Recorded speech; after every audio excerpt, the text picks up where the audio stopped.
Okay, so I'm going to do past paper 2018 with you of acids and bases, and then I'm going to let you do some on your own. Okay, so let's just read the first one. So this is question 5 of page 2018. I have put that on D6 and Google Classroom for you, the whole paper. Okay, so consider sodium hydroxide a strong base. Now just bear in mind, this is the same person that's going to be testing you. So he did 2018 and 2019. So it would be good for you to try 2019 as well. Okay, so consider sodium hydroxide a strong base and butanoic acid a weak organic acid. Pretty much all organic acids are weak. With a molecular formula, okay, you know that. Define a base in terms of Lowry-Bronsted model. Okay, don't worry about that. That is how you actually spell Bronsted, with that little line through there. It's another language, so, but nobody really cares, and they just put it O. Okay, so a base is a proton acceptor. Okay, that's all you need to do. Why is sodium hydroxide considered to be strong? A strong base, so you would have to say it is it nearly or almost completely now choose your words, dissociates in water. Okay, so that's what you would be saying. So it's it dissociates almost completely in water or in a solution. Okay, I know that in the past, when I've marked chemistry, they have accepted things like if you haven't put the almost, if you've put it dissociates completely, they've marked that correct. So, but if you say almost, they'll also mark that correct. Okay, so write down the formula of another strong acid. Now remember, if you remember the table that I gave you in your notes, it said all strong bases come from, or hydroxides that come from group 1. So you could mention any group 1 base. Just be careful here. It does say formula, so you can't write out the word like potassium hydroxide. You have to go KOH, or lithium hydroxide. You can even do rubidium hydroxide if you want. Okay, so that's the formula of the strong base. Write a reaction equation for the dissociation of NaOH in water. Now be careful. Remember, I've done this for just now. Remember that NaOH is an organic substance and won't react with the water like an acid does. Remember, an acid has to ionize and it forms ions by reacting with the water.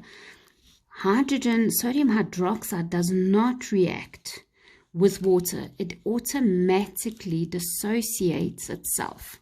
Okay, sorry. But you can put water over here above that. That tells you that this would happen when you put it in water, but it's not a reaction with water. Okay, so bear that in mind. If you put it over here, and then your two react. I don't think it would be marked correct if you actually did this. So be careful with that. All right, so you can put anything above here. Sometimes they put catalysts above here. Sometimes they put heat because something else has to happen. You've seen that in organic. So it is a dissociation in water, and there is the equation for it. Consider the aqueous solutions of NaOH and butanoic acid of equal concentrations. Which solution will have the greater conductivity? Fully explain your answer. So remember, they can have the same concentrations, okay? But when you put them in a solution, so they said they're in a solution, NaOH will dissociate completely and butanoic acid won't. So there will be more ions in the NaOH. So it's for 4 marks. So let's think about the points that you're going to do. You would have to first answer, well, if you need to, you can actually do the answer at the end. If you would rather do points and then have a conclusion, okay, you can say NaOH is strong, therefore completely ionizes. There will be more ions than in butanoic acid, which only partially ionizes, and therefore NaOH solution will be more conductive, okay? Or you can start with NaOH solution is more conductive NaOH is strong, butanoic acid is weak. Remember, you are comparing those two. So you have to say weaker than this one. This one will produce more ions than this one, therefore create a greater conductivity than this one. Okay, so that's what you're looking at over here. The next two, funnily enough, girls, see how they are overlapping sections here. It says draw structural formula of butanoic acid. Now this is jumping straight into organic. So this is why I want you to practice this guy's papers. Give the IUPAC name of the functional isomer of butanoic acid. So I've drawn it over here. This is the structural formula of butanoic acid. Now I want you to see here. Can you see here? This is an OH. So don't get confused. This is still an acid because this hydrogen pops off and gets donated, not that OH. Remember when we write it out like that in the ethanoic ethanoate, sorry. You have the negative there and you still have the two oxygens. So just remember it's this that pops off, not the whole hydroxide, okay? And that's what makes it the acid. And then a functional group of any acid in organic chemistry is always an ester of some sort. So I'm not going to worry about this now. You can figure that out if you want to. Okay, so this is what I've been wanting to actually do with you, is some sort of a titration question. I've noticed recently that they're trying to emphasize the using the apparatus a lot more. So that's why I've gave you those videos to watch as well. So it says Latif performs a titration by slowly adding dilute standard solution, okay, of NaOH. So this is the standard solution, which means it's we know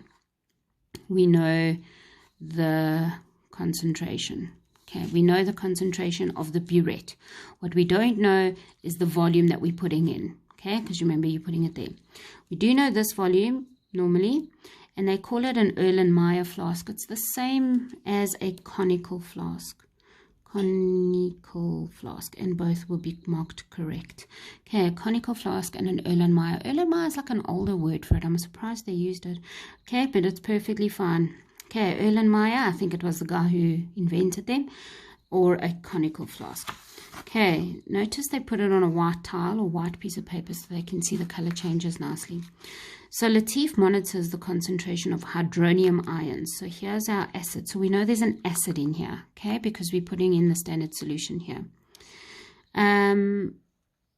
As the base is added, okay, and this is the table. So this is what the acid started as. Look how the exponents go up, and you probably find that this is probably very close to their pHs. This would be a pH of 3, 5, 9, 12. You see how they go up there? And now you can see here that the NaOH was 0. So this is the concentration of the acid in the beginning. So because we knew it, oh sorry, we didn't know it. No, we don't know it. Sorry, what's going on here? Oh, okay. He was observing the sodium, the concentration of the hydronium ions, okay, not of the acid. So he was just observing that, and there was no NaOH in there yet. Then 10 centimeters cubed. Remember, centimeters cubed is the same as milliliters. Then 30, then 15. And you can see how these dropped. Okay, how does the pH of the solution in a flask change on addition of NaOH? Okay, state only increases, decrease remains the same. So the pH must increase because it's moving towards the basic side, and the basic side is the above 7. Calculate the concentration of hydroxide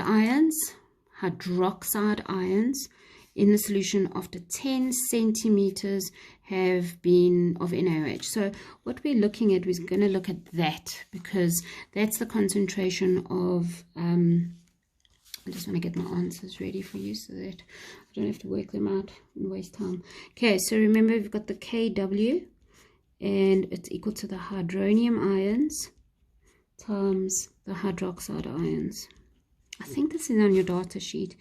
So your hydronium ions is 6,31 times 10 to the minus 5, and we are looking for your hydroxide ions, and the Kw is, it's 1 times 10 to the minus 14. You don't have to put the 1 times 10. Okay, and that gives you a concentration of 1,58 times 10 to the minus 10 mole per, mole per decimeter cubed. Don't forget to put your correct units. Okay, and there it is there. So that's, if you've got hydronium, you can get your hydroxide. If you've got hydroxide, you can get hydronium. Okay, question 6, the concentration of the butanoic acid solution. So here's a concentration. So the acid is butanoic acid, and the neutralization point is reached after so many moles of NaOH, the neutralization reaction. So here's the neutralization reaction. So here's the base plus the acid, gives you a salt plus water. So define neutralization or equivalence point. This is where your acid and your base have reacted so that neither is in excess. So let me put this in a better way for you. Your acid and your base have all reacted to make the salt. Okay, so there's no more NaOH left, no more ethanoic acid left. All we have is the salt. Remember, now that salt dissociates in the water and causes the pH to then change. Okay, but at that point, there's no more of that and there's no more of that. All of it has been reacted here. And so now that breaks up and causes the acid and the base. Okay. Determine the number of moles of butanoic acid that was neutralized. Use 4 decimal places in your answer. Have a look here. It's 1 mark. So let's just read the question again here. Neutralization point was reached after the addition of 0,0165 mole of NaOH. If you take a look at this reaction, it's a 1-to-1 reaction. Okay, so all you have to do is write that answer again, 0,0165, 4 decimal places, and that's it. Calculate the original volume of the butanoic acid solution. So the original volume, so we want V, and look here, butanoic acid has that concentration, and we've got the number of moles, so V is equal to N over C. Okay, and that works out to be, now I'm going to just do it on here quickly. So V is equal to 0,0165 over 0,21, that's from the question. And we get 0,07857 decimeters cubed. Now just take a look here. They want it in centimeters cubed. So that's where the 4th mark comes from. So, oh sorry, was I not showing that? Okay, and so 1, 2, 3, it will be 78,57 centimeters cubed. Now can you see why they did such a long one? Because your answer must be 2 decimal places in centimeters cubed. So that's why they used so many significant figures here.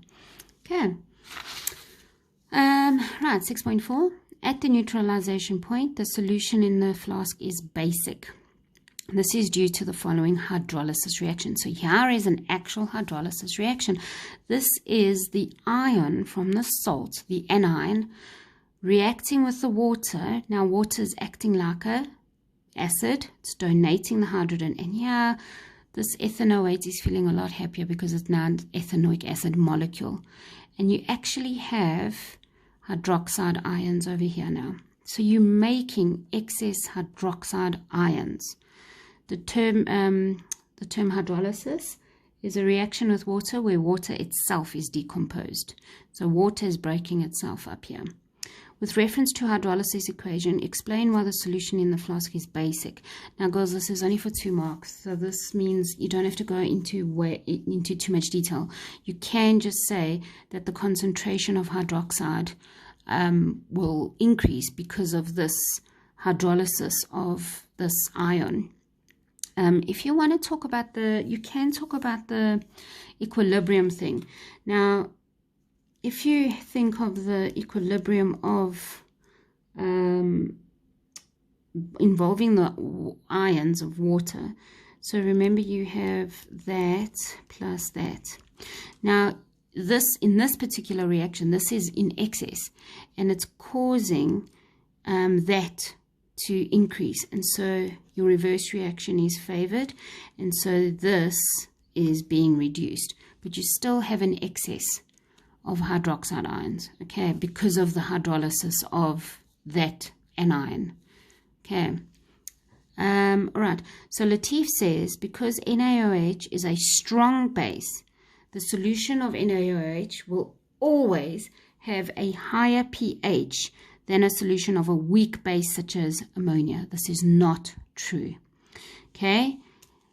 Just because NaOH is a stronger acid, remember I've said this to you a few times now. This is a base, okay, and that's an acid. Now, because this is a strong acid, it will nearly all completely ionize. Oh, sorry. Oh, what am I doing? Sorry. I meant to say strong and weak. Sorry, strong and weak. Okay, so sodium hydroxide, it will nearly all ionize. This one will partially ionize. Dissociate. Nearly all dissociate, partially dissociate.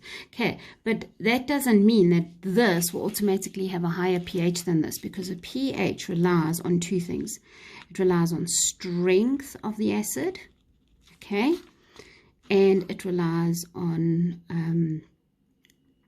the concentration of the hydroxide ions if it's a base and the hydronium ions if it's an acid. So let's say you have an NaOH and a NH3 of the same concentration, then it'll come down to the strength. Then NaOH will definitely have the higher pH.